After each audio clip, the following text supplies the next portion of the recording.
Viernes 26 de enero. Saludos, señoras, señores, bienvenidos como cada día a este espacio, a esta revista de prensa, donde vamos a realizar el habitual repaso a las portadas de los diarios que se editan en Córdoba, Diario ABC, Diario Córdoba, Diario El Día. Temas recurrentes, informaciones bastante cruzadas en los periódicos y temas que llevan mucho tiempo en nuestras primeras planas. Así que vamos rápidamente. El Diario Córdoba, El Decano, dedica tanto el titular como la foto a temas que se escapan de nuestro ámbito territorial, así que muy rápidamente. Titula: Rajoy impugna la investidura de Puigdemont sin aval jurídico, dice el Diario Córdoba. Puigdemont, que aparece en todos los periódicos de una manera o de otra. También el Diario ABC trae un asunto relacionado con Puigdemont. Dice en su portada, página 2, el diario del Grupo Vocento, ABC, el golpismo, se refiere al secesionismo catalán, el golpismo intenta sacar provecho del error de la vicepresidenta del Consejo de Estado en contra de un recurso ahora contra Puigdemont. Bueno, ayer la vicepresidenta Soraya Sáez de Santamaría, si recuerdan, anunció un recurso ante el Tribunal Constitucional para impugnar la candidatura, y lo que ha hecho el Consejo de Estado es decir que no se puede impugnar algo que no ha ocurrido, que no se pueden impugnar desideratum, expresiones, sino hechos, que el día en el que Puigdemont sea presidente se podrá impugnar o la votación o cualquier otro acto jurídico, pero no se puede impugnar una voluntad, una expresión o una declaración, que es lo que dice el Diario Córdoba. No hay aval jurídico que ampare esa impugnación. Repito, no se puede impugnar el hecho de que el presidente del Parlamento catalán haya decidido que Puigdemont sea candidato a la investidura. Cuando se vote, se podrá impugnar. Aún así, Rajoy ya ha anunciado que se va a impugnar la investidura de Puigdemont. ¿En qué momento? ¿En qué punto? Pues lo determinarán, supongo yo, los servicios jurídicos. Saben que el Gobierno español ha anunciado, por activa o por pasiva, que no va a permitir que un prófugo de la justicia, una persona incausada, imputada, presida un gobierno autonómico y que va a interponer los recursos que sean necesarios. También saben que tanto el PSOE como Ciudadanos han expresado su apoyo a las políticas en este sentido del Gobierno central, e incluso Podemos, o como se llama en Cataluña, ha decidido que se suma también a esa intención de que no presida el Parlamento una persona que no va a poner paz en el conflicto, sino que lo que va a hacer es extenderlo en el tiempo. Porque supongan que en la investidura del martes que viene sale elegido Puigdemont, que es probable, es posible, está dentro de lo posible, y que se inicia un proceso de recursos, con lo cual de nuevo se paralizaría toda la acción del Gobierno catalán, se mantendría el 155 famoso y se extendería esa inestabilidad política que tanto daño está haciendo a Cataluña y también al resto de las comunidades autónomas. Así que tema nacional en la portada del Córdoba. El Día y ABC sí que cogen un tema mucho más cercano, y es la cifra de la EPA, que ya ayer anticipamos, si recuerdan, son cifras que se publican el jueves, siempre a las 9 de la mañana, el último jueves de cada mes, y que ayer tocó un avance y hoy vienen los periódicos. El diario El Día titula en su portada, 5 columnas, el paro cae en 11.000 personas en un año y se sitúa a niveles del año 2010. Son cifras de Córdoba, como sospecharán. Los cordobeses con empleo superan los 270.000 y la población activa crece. Dos datos importantes estos. Andalucía vuelve a liderar el descenso del desempleo y la creación de puestos de trabajo. El diario ABC, a toda plana, en la página 1, España, son datos nacionales, España crea 500.000 de empleos durante el año 2007. Andalucía baja del 1.000.000 de parados, por primera vez desde el año 2009. Y Córdoba cerró el año pasado con 14.600 desempleados menos. Bueno, son cifras positivas. Es cierto que la coyuntura económica, el tejido productivo español, es muy propicio a dar buenos datos en el mes de diciembre. También enero no suele ser un mal mes para el paro, pero sobre todo los meses de actividad comercial. Saben que España está sustituyendo el sector secundario, la industria, por el sector servicios fundamentalmente. En el caso de Andalucía, además, coincide en el sector servicios, es decir, el comercio, el turismo, que tiene un buen mes en el mes de diciembre, por el sector primario, por la agricultura, que el mes de noviembre, diciembre, saben, es la época de la campaña de la aceituna, también enero. Depende del año, se estiran más o se estiran menos, pero siempre en diciembre suele haber aceituna en este este mes, es lo habitual. De manera que coinciden, repito, el turismo y la agricultura. Y eso hace que el mes de enero, los datos que se dan en enero, que son datos que corresponden al ejercicio 2017, en este caso, son datos positivos. En general, el interanual es positivo, tanto a nivel nacional como a nivel regional, como a nivel provincial y local. Se está creando empleo, no con toda la calidad que todos querríamos, creo que incluso los empleadores querrían mejorar la calidad, también el Gobierno, pero las circunstancias son las que son y por ahora conformémonos quizá con crear empleo y ya tendremos tiempo, esperemos que pronto, para mejorarlo.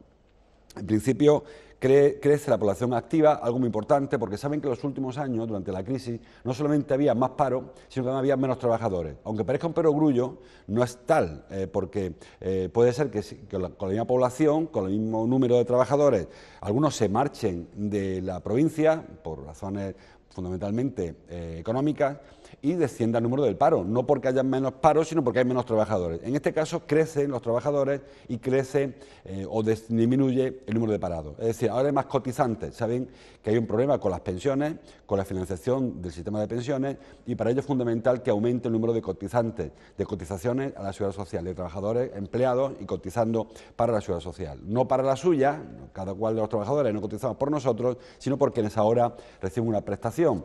Lógicamente, las siguientes generaciones cotizarán por los que luego nos incorporemos al sistema de pensiones. Por eso digo que es importante que aumente. Saben que el Gobierno se marcó como meta a medio plazo, cuanto menor plazo mejor, el alcanzar los 20 millones de trabajadores. Nunca ha habido en España 20 millones de cotizantes y estamos en 19 millones, faltan unos poquitos para los 19 millones. Es decir, que si el nivel, la gráfica de crecimiento se mantienen, es probable que en un par de ejercicios, estamos hablando de medio millón de empleados en un año, el año que viene se supone que se creará una cifra similar, es posible que en 2 o 3 años se alcancen esos 20 millones de cotizantes que podrían poner un poquito de tranquilidad en el sistema público de pensiones, en la financiación del sistema público de pensiones. Vamos con la foto. El diario Córdoba, una foto que tampoco es de ámbito local, es de ámbito regional o internacional, según como la miren. En la foto pues vemos a Susana Díaz, presidenta de la Junta de Andalucía, junto al presidente de La Roca, a Fabián Picardo, de Gibraltar. Dice el diario Córdoba, lo está leyendo ahí, Andalucía y Gibraltar buscan suavizar el Brexit. Saben que el Reino Unido decidió hace algunos meses salirse de la Unión Europea mediante un referéndum del cual se arrepintieron creo que todos los que lo convocaron, y ahora pues tienen varios problemas que quizá no se pensaron en su día, no se meditaron o no se calibraron convenientemente. Uno de ellos es el tema de Gibraltar. Hay 9.000 personas que cada día cruzan la valla, cruzan la verja, que ya no hay, el camino entre la línea de la Concepción y Gibraltar. ¿Por qué trabajan en Gibraltar? Son españoles que trabajan allí o incluso algunas personas que son de Gibraltar pero que viven en la línea. Cuando el Reino Unido abandone definitivamente la Unión Europea, ahí habrá una frontera como la que hay ahora mismo pues, entre España y Marruecos o como la que hay entre Alemania y Turquía, o sea, entre Europa y los países que no son comunitarios, no pertenecen a la Unión Europea. Claro, eso provocaría, si no se ponen medidas, pues un problema grave de movilidad, porque repito, son 9.000 personas que cada día tienen que pasar un control fronterizo, una aduana, una frontera, con lo que eso ralentizaría los movimientos. Y lo más veterano recordará las colas que se montaban en la valla de Gibraltar antes de que se acabaran con la frontera. Bueno, pues ese temor, que no es solo un tema turístico, es un tema, bueno, pues de operatividad del día a día, es el que están intentando suavizar los gobiernos español y británico. En este caso, como nos afecta el ámbito andaluz, el ámbito territorial de Andalucía, de Cádiz en concreto, pues la Junta de Andalucía, a través de su presidenta, de Susana Díaz, y el presidente del ministro principal, que se llama de Gibraltar, Fabián Picardo, pues se reunieron para intentar suavizar, de manera que se garantice la movilidad de los trabajadores. También de la mercancía, bueno, está por ver, porque saben que la salida del Reino Unido de la Unión Europea básicamente tiene como objetivo, aunque bueno se haya enmascarado, eliminar o limitar la entrada al Reino Unido de personas que no quieren ellos que entren, fundamentalmente inmigrantes, trabajadores no comunitarios que una vez que superan cualquiera de las fronteras comunitarias ya se mueven por el territorio Schengen, por el territorio de la Unión Europea, sin necesidad de superar fronteras. Y eso es lo que parece volcó a los británicos a favor de la salida de la Unión Europea. Claro, si la frontera se cierra, pues se cierra. Hay quien piensa que cuando el Reino Unido cierra sus fronteras, para que no entren los inmigrantes magrebíes o los inmigrantes del este, la cierra para todo el mundo, no vale que entren solamente los que ellos quieran. Porque muchos otros países quieren hacerlo también así. Saben que en Italia hay una presión demográfica tremenda de los refugiados y de los inmigrantes del norte de África. Ellos tienen, sobre todo Libia, Túnez, son los inmigrantes que llegan a Italia. En España ocurre con las personas que vienen de Marruecos o de Argelia. Cada país tiene su frontera caliente, los países fronterizos, lógicamente. Y, bueno, parece poco solidario que el Reino Unido pretenda abrir la frontera solo para quien yo quiero, y para quien no quiero la mantengo cerrada, porque no ese es el espíritu del Tratado de Schengen, no es el espíritu de la solidaridad europea, que, bueno, es clave, un principio fundamental en su Constitución. No obstante, parece que se suavizarán, al menos para personas que residan en un país, España, y trabajen en otro país, Reino Unido, y que, en este caso, el Peñón de Gibraltar como una plaza del Reino Unido, y que se va a intentar, en este caso, que la frontera sea mucho más permeable, al menos para aquellas personas, como les digo, que trabajan en un país y residen en el otro. La foto que nos queda es para Jesús León, en la presentación ayer de la campaña de abonos de media temporada. Titula Llamada a la afición, una foto que firma Jordi Vidal. Las otras fotos se escapan de nuestro ámbito local, les decía. El Córdoba, que hoy visita al Zaragoza, se marca el reto de los 15.000 abonados para la segunda vuelta. El Córdoba tiene ahora 11.000 y pico abonados.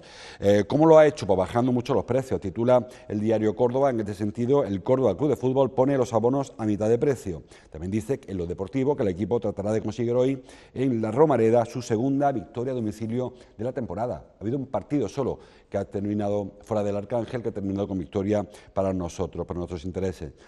También dice el diario Córdoba que Jona regresa cedido al Cádiz y el presidente León anuncia fichajes en las próximas horas. También el diario ABC habla del Córdoba, en este caso de fichajes, para anunciar que el bético Narváez, lo dice la parte alta y lo tienen, en la órbita de fichajes del Córdoba Club de Fútbol. Es un mediapunta, este chico Narváez, que está a la espera a ver qué pasa. El Córdoba, vamos por esta parte primero de los fichajes, tiene un problema, como saben, del tope salarial. En la etapa de Carlos González, la que terminó hace unos días, se superó en 1,5 millones de euros el tope salarial que marca la Liga. El tope salarial se determina según el capital social de cada club. Si el capital social es muy grande, pues tiene un tope salarial grande. Si el capital social es más pequeño, pues tiene un tope salarial más pequeño. El Córdoba es de los que tienen topes salariales bajitos, regulares, tampoco es que sea de los peores, pero se superó el tope salarial a través de una serie de fichajes que hubo este verano. No todos afortunados, porque de hecho algunos de los que llegaron en verano no juegan, pero lo cierto es que se superó el tope salarial. ¿Cómo se puede seguir fichando? Pues se podía o vendiendo para rebajar, para compensar las salidas con las entradas,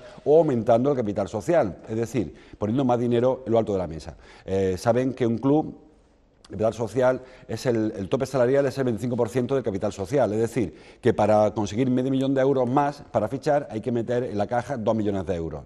No sé yo cómo anda las arcas del club en este momento, o mejor dicho, las arcas de los propietarios, del propietario del club, como para hacer una inyección importante de fondos, así que se están buscando otras fórmulas. Jesús León estuvo en la Liga de Fútbol Profesional hace unos días, por cierto, estuvo ayer en Córdoba representante de la Liga en un acto del Ateneo, que verán en nuestros programas, en el magazine o el programa de deportes. Estuvo en Córdoba representante de la Liga, y León estuvo también en Madrid negociando. Hay una opción que se está barajando, se está poniendo sobre la mesa para fichar, y es que en lugar de fichar el equipo A, fichar el Córdoba B, fichar el filial, que es una alternativa. El problema es que solamente pueden jugar cuatro jugadores del filial en el grande a la vez. Claro, si ficha todos los jugadores para el filial, que es un acto de fe, que un jugador que tiene opciones en el Cádiz o en el Betis o en el Osasuna se venga al Córdoba B, en fin, es un acto de fe que tiene que hacer el chaval. Pero en fin, si se hiciera así, solo 4 jugadores pueden jugar a la vez, siendo del filial, quiero decir, en el equipo grande. Y además, el equipo tiene que mantener un número mínimo de fichas profesionales, con lo cual no se pueden dar más bajas, porque el fichaje iría al B. En fin, es una operación que está intentando salir si el plan A, que es el de que se aumente el tope salarial, no saliera. En cualquier caso, hoy es 26. La ventana de invierno de fichajes termina el día 31. Quedan 5 días. Lo hemos dicho muchas veces. El problema no solamente es que queden 5 días, sino que los clubes que quieren reforzarse se refuerzan el día 1, y si no el 2, y si no el 5, y si no el 7. Con lo cual, claro, es como ir a una pescadería y empezar a coger los boquerones. El que coge el día 26 probablemente coja los peores boquerones. En este caso nos consta que tanto Jesús León como Luis Oliver habían reservado ya el mejor pescado. No todo el mundo ha aguantado, como le decía, hay jugadores que se han ido, es el caso de algún jugador que estaba casi hecho, que daban por hecho los compañeros de la prensa deportiva y que al final se ha ido, no ha esperado a la oferta del Córdoba, y bueno, pues que hay que ir escogiendo. Evidentemente, si se coge el último día, no habrá la mejor oferta sobre la mesa. Ojalá que sea cierto lo que nos cuentan, que haya una parte de jugadores apalabrados y que se pueda resolver el tema burocrático y reforzar el equipo, porque, por ejemplo, para hoy sería importantísimo conseguir 3 puntos en Zaragoza, o al menos uno, lo que fuera, traerse algo, porque el Córdoba necesita puntuar fuera de casa. Parece claro que el objetivo de Jesús León es llenar el Arcángel, y volvemos a la noticia con la que empezábamos este apartado, el de la nueva temporada de abonos, de media temporada, y cree que el Arcángel esté lleno. Decía Jesús León, no sé si lo he oído ayer o antes de ayer, este hombre tiene una presencia importante en los medios, decía que la situación, la foto del Arcángel el pasado sábado frente al Albacete fue espectacular, estaba casi lleno, pero no estaba lleno. Él quiere que el estadio esté lleno, que no es un tema de dinero, dijo, no se va a hacer caja con las gradas, porque hoy es más importante que no se vea el cemento que llenar las arcas del club. Bueno, pues son unos buenos principios, aunque también hay que recordarle a Jesús León que sin dinero tampoco se van a hacer fichajes. O sea, que una cosa también lleva a la otra, y no hay que olvidar que esto es un espectáculo, también hay que valorar aquellos que en su día adquirieron su abono y que ahora ven cómo van a llegar personas al club pagando bastante menos. En cualquier caso, me parece una iniciativa muy interesante que el Córdoba se abra a la sociedad, que pida ayuda a la sociedad y que a cambio pues tenga este gesto de abaratar tanto los abonos. Repito que hay 11.000 y pico abonados, 11.500 creo, y la cifra que se ha marcado Jesús León es llegar a los 15.000. Vamos con los sumarios. El diario Córdoba, todos los periódicos traen otro asunto muy importante en sus portadas. El diario Córdoba en un cintillo en la parte superior. Hallan, dice, lo tienen, hallan en la mezquita indicios de un complejo episcopal del siglo VI. El descubrimiento se produce en la intervención arqueológica para el proyecto de la segunda puerta. El diario El Día, la parte alta también del periódico, titula Las catas en la segunda puerta sacan a la luz el pavimento original de la mezquita. Y en el diario ABC, también lo he leído, el Cabildo dice, baraja dejar el vano libre de la segunda puerta tras los últimos hallazgos. Bueno, como saben, se retiró la celosía, la famosa y polémica celosía de Rafael de la Hoz, que cubre alguna de las naves, el acceso de las naves al Patio Naranjo, y al retirar la celosía esta que se hizo para permitir el acceso de los pasos de Semana Santa al interior de la mezquita catedral, pues surgió el problema que se hace ahora con el agujero, con el vano que ha quedado abierto. Había varias opciones. La primera opción que se planteó fue colocar una misma puerta, la misma puerta de Rafael de la Hoz, pero que fuera abatible, que se pudiese abrir y cerrar. La mezquita tiene unas circunstancias muy peculiares, básicamente que no se puede tocar nada, con lo cual colocar unos ejes es bastante complicado. Se planteó la segunda opción, hacer una puerta corrediza o corredera, es decir, que en lugar de abrir en batiente, pues se desplazara de derecha a izquierda, de izquierda a derecha, para facilitar el acceso, luego se pudiera cerrar. Eso también obligaría a colgar una puerta muy pesada de una estructura que tampoco parecía que era lo más correcto. Se planteó una tercera opción, que es colocar una cristalera simplemente, colocar un cristal que impidiera el paso del aire, del frío, de la suciedad al interior del templo, pero que se mantuviera mucho más ligera y se mantuviera la visibilidad y la luz que en su día debió tener la mezquita catedral. Bueno, en toda esta película ha habido que hacer una serie de catas arqueológicas para ver cómo estaba el suelo, donde se tienen que actuar. El suelo que pega al Patio Naranjo, en esta nave. Al levantar el mármol, un mármol que colocó en su día Félix Hernández, cuando se hizo la recuperación de la mezquita catedral, al levantar el mármol han ido apareciendo muchas cosas. Y muchas cosas, como dicen los arqueólogos, cerámica para llenar caja, dijo ayer uno de los arqueólogos, porque muy cerca de la superficie han aparecido, desde el pavimento original, parece, de Abderramán I, la de la primera mezquita que hubo en Córdoba, incluso una ampliación que se hizo después también conllevó a una segunda pavimentación de la mezquita original. También han aparecido tumbas, cerámicas, monedas. Las monedas son muy importantes porque por la moneda se puede datar, se puede determinar en qué fecha se acometen las actuaciones. Y también en estas catas ha aparecido, parece ser, un complejo episcopal del siglo VI. Saben que no hay mucha documentación al respecto, pero hay quienes aseguran que cuando la mezquita se construyó, el califa lo que hizo fue, el emir inicialmente, Abderramán I, fue comprar una basílica, la de San Vicente, que presuntamente, digo presuntamente porque no hay ningún tipo de documentación, presuntamente estuvo en ese mismo espacio, en el espacio de la actual mezquita catedral. Bueno, lo que ha aparecido ahora no parece que sea un edificio religioso, sí vinculado a la religión, al cristianismo, en este siglo VI, pero no es lo que ha aparecido. No quiere decir que no exista la Basílica de San Vicente, sino que lo que ha aparecido es un edificio administrativo cercano, relacionado con un edificio, un templo cristiano. cualquier caso, parece, y digo todo parece porque la mezquita no se va a levantar el suelo entero para ver qué hay debajo, se harán catas puntuales, pero parece que incluso la actuación de los musulmanes con respecto a la obra previa y la actuación de los cristianos en el siglo XV con respecto a la obra que se encontraron de los musulmanes fueron bastante respetuosas. Es decir, que nadie fue machacando lo que se encontró. Se construyó sobre lo que había, se mantuvieron pavimentos originales, tanto el del paso, como digo, del cristianismo al islam, como de los musulmanes, de nuevo, o sea, los cristianos de nuevo con un templo musulmán, y eso permite que haya bastante riqueza arqueológica que, bueno, puede determinar cómo era el primitivo templo, porque lo que hay, repito, el tema de las ampliaciones de la mezquita se puede apreciar. Ustedes se han visto muchas veces cómo hay diferencias pues, de nivel, incluso hay una parte más baja, una más alta, diferencias en las techumbres, en las cubiertas, diferencias en las columnas. Se aprecia dónde llegó la mezquita original, luego la ampliación que llegó hasta el fondo, que ahora está el mihrab, la ampliación del Almanzor hacia el muro oriental.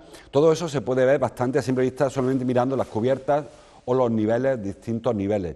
El tema del subsuelo, lo que había antes, es un poco más complicado. Y luego también, como le decía, la actuación de Félix Hernández, que fue una actuación muy voluntariosa y muy importante para salvaguardar en aquel momento el monumento, hoy está un poco cuestionada, nunca se haría así. Félix Hernández retiró toda la cal que había, todo la mampostería que había alrededor de la mezquita era blanca, no era con el color de piedra que ahora la vemos todos, y él la retiró porque le parecía más noble el monumento así, como si fuese una iglesia románica, y eso desprotegió la mezquita, los muros de la mezquita. De hecho, ven la acción de la lluvia, del viento, ven como los muros de la mezquita están carcomidos por la parte más baja. Eso no estaba así en la etapa musulmana, ni siquiera en la Edad Media, ¿eh? Eso fue una actuación que se hizo, como les digo, intentando ennoblecer un monumento que de por sí ya es noble. También es cuestionable ahora la pavimentación que se hizo de la mezquita con ese mármol. En fin, era otra época para la arqueología, que no digo que se hiciera mal, digo que lo que tocaba en aquel momento. También Félix Hernández es quien intentó recuperar el templo romano y lo hizo igual, reinventando columnas, porque el templo romano de la calle Claudio Marcelo original hay un par de capiteles, una basa, un trocito de fuste, el resto todo es un invento porque la época aquella pues era lo que se llevaba la arqueología, era recuperar los monumentos y hacerlos lo más parecidos a lo que hubo en su día o hacerlos muy visitables. Bueno, ahora la arqueología va por otro camino. Muy interesante este hallazgo. Dice el diario a veces que quizá después de todo esto se deje la puerta abierta directamente. Parece que para esta Semana Santa que viene va a estar abierta y punto, no habrá más opciones, y con el tiempo quizás se plantee alguna otra solución como la del cristal o como puertas abatibles o algo que sea más liviano, que no obligue a cargar excesivamente los muros de la fachada norte de la mezquita, la que pega al Patio Naranjo, que parece que ha sufrido bastante por las inclemencias meteorológicas y que hay que proteger especialmente. Seguimos con el sumario. Dice el diario El Día, en su portada, que un informe municipal, en este caso, señala que es inviable la subrogación del personal de ayuda a domicilio. El coste municipal del servicio se duplicaría. Hablamos del servicio que presta CLECE, que es una empresa que lleva años prestando este servicio de ayuda domiciliaria, de ayuda a domicilio, personas con discapacidad, motora fundamentalmente, que necesitan que vaya a su casa alguien a llevarles comida o atenderles o ayudarles a asearse o a dormir o lo que fuera. Bueno, pues este servicio es una competencia de la Junta de Andalucía que traslada a los ayuntamientos y traslada también los fondos, no siempre en fecha, pero traslada fondos para cubrirlos. Bueno, el ayuntamiento ya expresó hace algún tiempo, por boca del que era entonces concejal de Asuntos Sociales, Servicios Sociales, Rafael del Castillo, expresó su voluntad de municipalizar el servicio, de asumirlo como propio, con trabajadores propios, evitar esto de las subcontratas y la externalización de servicios que a veces pues, no estabiliza este tipo de prestaciones. Se pidió un informe para ver hasta qué punto era viable municipalizar esta actuación, es decir, que en lugar de contratar a una empresa que a su vez contrate trabajadores, contratar directamente a los trabajadores y hacerlos funcionarios públicos. El servicio hoy cuesta 17 millones de euros, municipalizarlo, según este informe, saldría por unos 32 millones, es decir, no creo que más. El 110% de incremento denunció ayer José María Bellido, el líder de la oposición. Claro, probablemente tenga más calidad, si una cosa vale 17 millones y la siguiente vale 34, será mejor, se supone, porque si vale el doble debe ser mejor. Pero ¿hasta qué punto se puede asumir ese gasto? Bueno, pues si hay dinero, creo que no hay que escatimar un servicio que se presta a personas con dificultades, ya le digo, bien motoras, de movilidad o bien de dificultades porque están solas, viven personas solas, etcétera. No habría que ahorrar esfuerzos en ello, pero bueno, habrá que ver hasta qué punto es una actuación sostenible y hasta qué punto se puede sufragar este coste. Por ahora estamos en fase de estudio. De hecho, hay algún otro estudio que abarata bastante el servicio en cuanto cuando se municipalizara, si es que se municipaliza alguna vez, esto es un trabalengua. Pero por ahora, el que salió ayer a la luz pública habla de este incremento del 110%, de los 17 millones, creo, no quiero engañarle, 17 millones que cuesta ahora 36, me parece que es la cantidad que dio ayer Bellido, que es el que aparece en el informe de Hacienda, que es el que habla de estas cantidades. Por ahí anda la cantidad, bueno, si no lo encuentro, no da tiempo ahora. En los periódicos aparece, tienen más curiosidad, pues mírenlo, porque vienen todos los periódicos esta subrogación que según el PP es inviable por su cuantía económica. Cosas locales que aparezcan, creo que no hay nada más, así que muy rápidamente, en un par de minutos, el tema nacional que también hay todos los periódicos. Bueno, el Córdoba completa la portada con un tema internacional, titula Maduro desata una fuerte crisis diplomática con España, expulsa al embajador español y Moncloa hará igual con el venezolano. Saben que la Unión Europea ha sancionado a Venezuela, unas sanciones económicas a consecuencia de actuaciones en Venezuela que les parece que no son democráticas a los países europeos. Fue una decisión por unanimidad, o al menos por mayoría, no recuerdo la votación, pero es cierto que fueron todos los países de la Unión Europea quienes sancionan a Venezuela.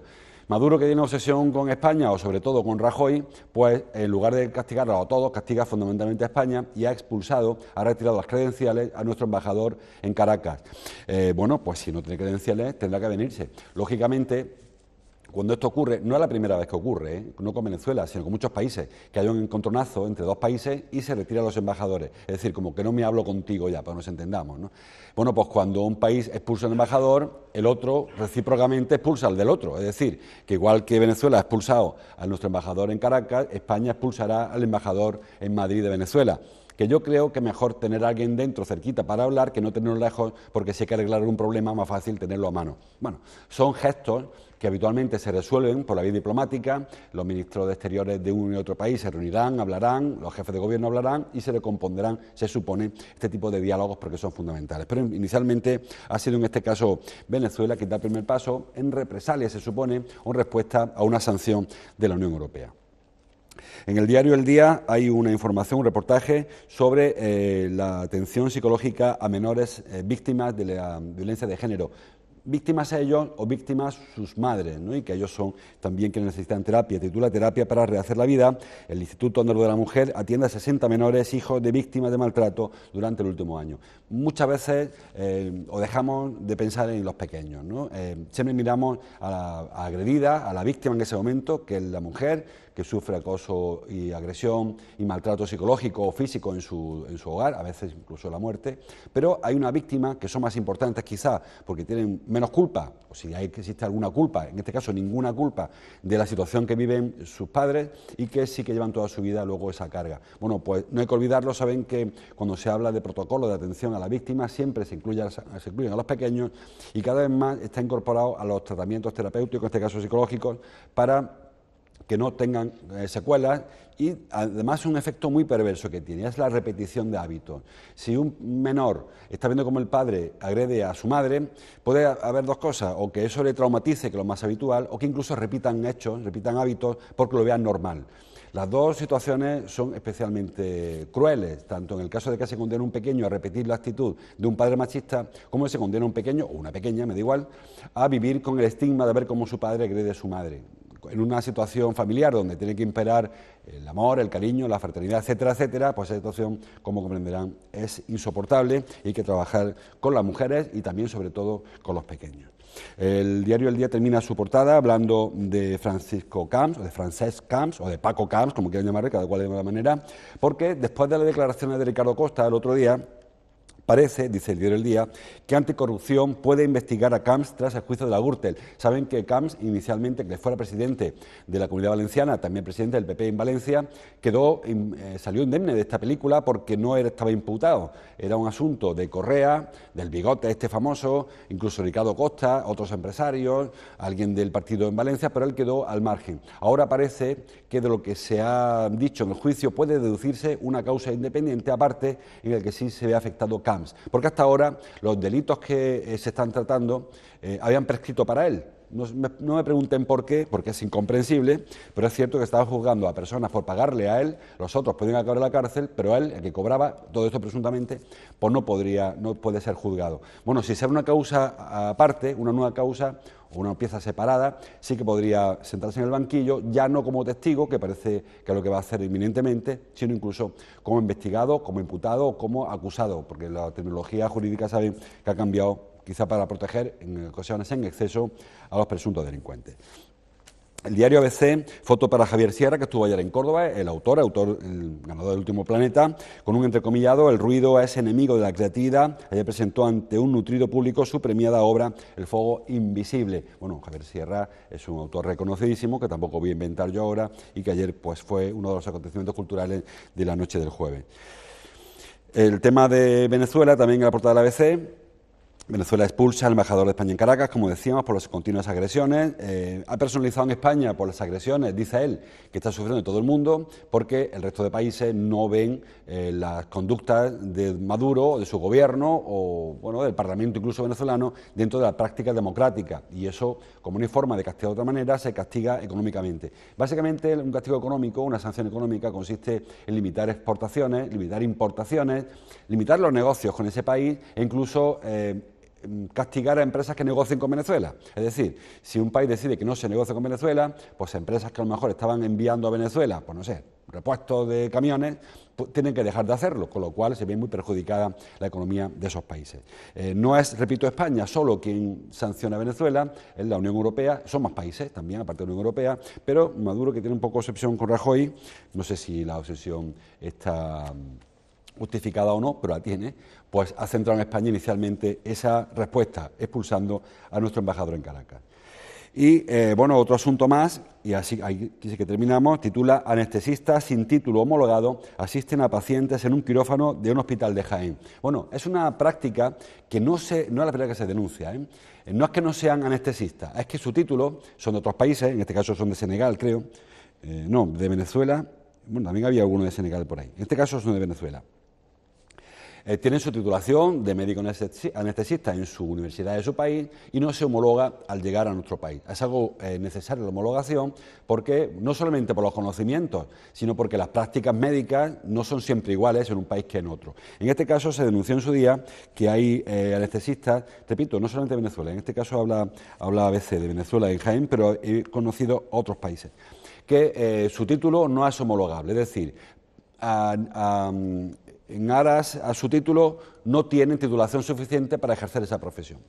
No quiere decir, repito, que no sean buenos profesionales, no quiere decir que haya puesto en riesgo la salud de nadie, quiere decir que no tienen título, es como si lo hubiera hecho cualquier otra persona. En este caso hay una certificación de estudios, con lo cual algo nos hemos ahorrado ahí, en temas sobre todo de la mala praxis quirúrgica o sanitaria, pero no tienen titulación homologable. Incluso hay una señora que se llama la doctora Mirla, dice el diario ABC, que también es venezolana, que trabaja en quirófano y que tampoco tiene titulación, porque los otros no necesitan. Esta es una doctora.